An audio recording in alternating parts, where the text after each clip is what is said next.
weak say, I am strong. Assemble yourselves and come. All ye heathen, gather yourselves together round about. Thither cause thy mighty ones to come down, O Lord. Let the heathen be awakened and come up to the valley of Jehoshaphat. Now, we would call that like Armageddon. For there will I sit to judge all the heathen round about.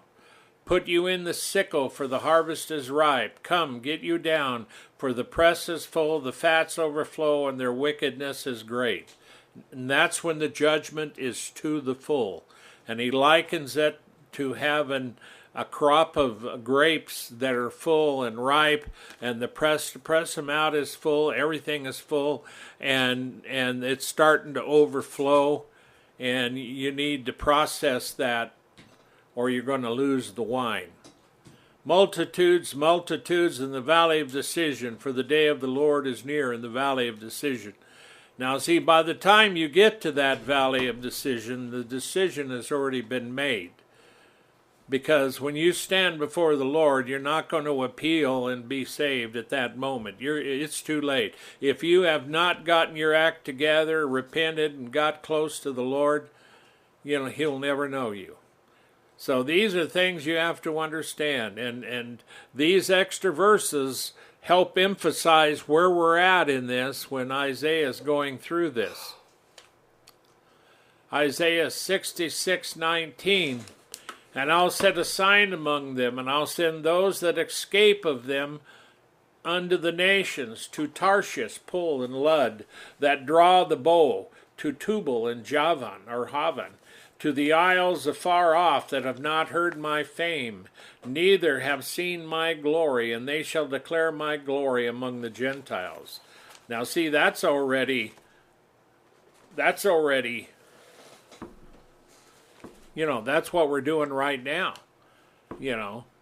and so while you have all this judgment that go on, there's always a remnant, and it all relates when we talk about judgment. The main thing here is looking at the conversion of the Gentiles.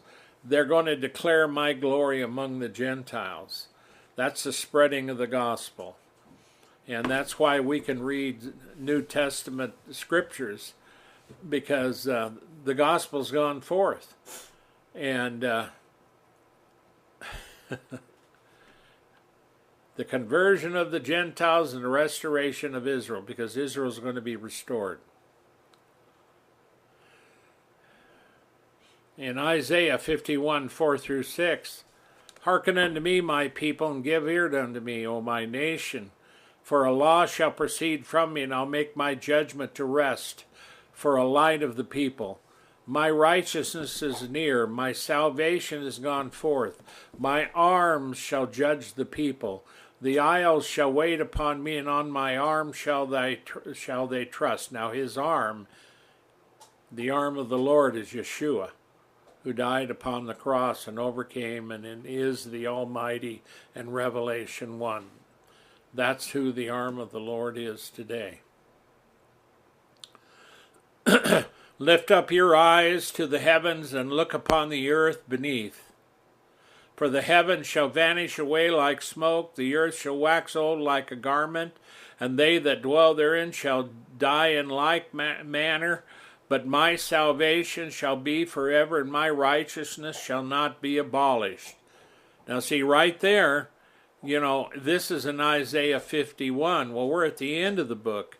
And the end of the book, talks about these things. And Isaiah in 51 tells us when this prophecy was given. And it should be exciting. You should understand that this is, this is what we're all looking for.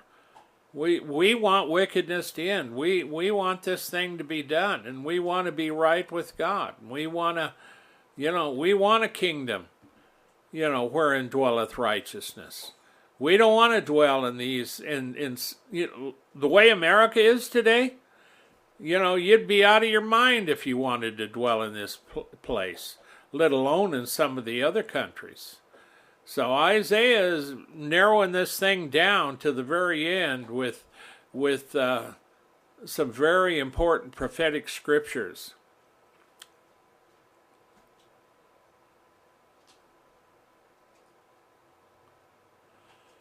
Joel 3:2, also gather all nations, bring them down in the valley of Jehoshaphat. We read that. I'll plead with them there for my people and for my heritage Israel, whom they have scattered among the nations and parted my land. Well, see, even now they want to do that, because especially in America, all these kids, they're protesting, what Israel's done. Israel was just standing up for themselves. Now, see, all these kids that are protesting Israel are wrong. They're dead wrong. And they're so proud and so sure they're not stopping. But the bottom line of it is, there's coming a day when they're going to stand in line and they will see the truth and they won't be able to say or do anything. And unless they repent and get themselves ready, they're going to be judged. And of course, everybody's heard of this one. Behold, I'll make Jerusalem a cup of trembling unto all people round about, when they shall be in the siege both against Judah and against Jerusalem. And that day I'll make Jerusalem a burdensome stone for all people, and all that burden themselves with it shall be cut in pieces, though all the people of the earth shall be gathered together against it. And that's in the final days of Revelation, of the tribulation. They'll be gathered around, around Jerusalem.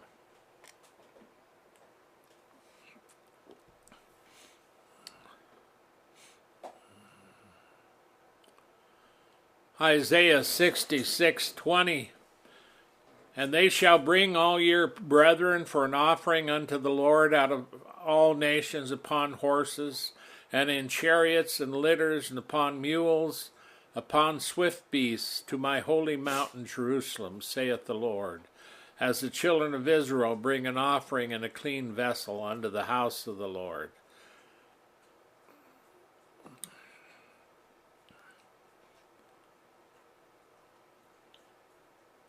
Now this is, bring all your brethren for an offering unto the Lord out of all nations.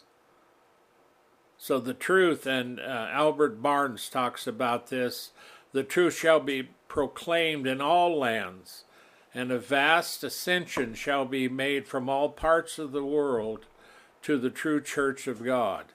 In other words, it's going to expand. To understand this description, we must form an idea of immense caravans proceeding from distant parts of the world to Jerusalem, bearing along converts to the true religion to be dedicated to the service of Yahweh. Now that would be something to see. In Isaiah 60, and there's 14 verses, I'm not going to read them all, and it says here in verse 3, and the Gentiles shall come to thy light, and kings to the brightness of thy rising.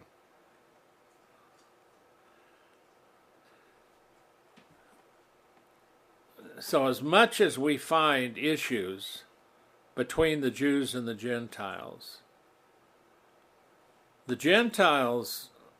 are going to be coming to the Lord, but they're also going to understand who Israel is. And there's also some gathering of Israel. And so there's a lot of things when we talk about prophecy that is yet to be fulfilled. There's things that are coming. And see, in verse 21, Isaiah adds this, and also take of them for priests, for Levites, saith the Lord.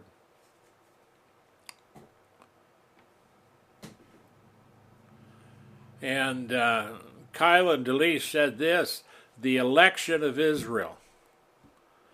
As Hoffman observes, being equally confirmed by the fact that the heathen exert themselves to bring back the diaspora of Israel to their sacred home, and also by the fact that the highest reward granted to them is that some of them are permitted to take part in the priestly and Levitical service of the sanctuary.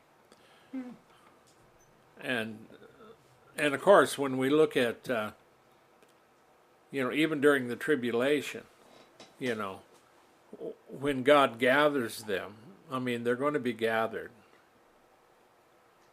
Matter of fact, they've been being gathered for some time now. They're coming back to Israel. But there's a lot of things here that, that's what it says in the book. And what are we as Gentiles? We're kings and priests unto God. So the fact that God would take some of them for priests and Levites shouldn't surprise anyone, because it says quite plainly in every Christian that from a babe on up, it doesn't take long for them to understand that as Christians we're kings and priests unto God. And that's all there is to it. Christ brought us before the throne of God. We come before Him, and access His grace. And we ask Him and pray to Him and seek His face. There's just so many things here. All this is fulfillment. These are, it's not going to be like it always was. This thing's going to, one day it's going to be fulfilled. It's going to be done. No thanks to the devil. No thanks to all the dark opposition. But we're all going to be gathered. We're all going to be in a place where the Lord is and where our Father is. Revelation 5:10, and hast made us unto our God kings and priests, and we shall reign on the earth. Revelation 1:6, and has made us kings and priests unto God His Father, and to Him be glory and dominion forever and ever. Revelation 20 and verse 6, blessed and holy is he that has part in the first resurrection. On such the second death has no power. But they shall be priests of God and of Christ, and shall reign with Him 1,000 years. Now, if there was ever any doubt, there shouldn't be. And if you're a Christian today, the fact that you can now pray and approach the Father in Jesus' name, the Lord said we could. And we make intercession for the saints. We make intercession for each other. And we go to the Father. And so, there's a lot of this stuff that, when you talk to the Jews, they know what a priest is. They know that the Lord's coming back. They knew the Messiah was due when Yeshua came the first time. And of course, we're getting to Isaiah 66:22 now. And remember, he's closing the book. He said, for as the new heavens and the new earth, which I will make, shall remain before me, saith the Lord, so shall your seed and your name remain. Now, where do we hear about a new heavens and a new earth? In the New Testament. Hebrews 12:27-29. And this word yet once more signifieth the removing of those things that are shaken, as of things that are made, that those things which cannot be shaken may remain. That's the things of God. Wherefore, or because of this, we receiving a kingdom which cannot be moved. That's our kingdom. It cannot be moved. The earth can be moved. The stars in the heavens can be moved. But our kingdom, which God is preparing, cannot be ever moved. And he says, let us have grace whereby we may serve God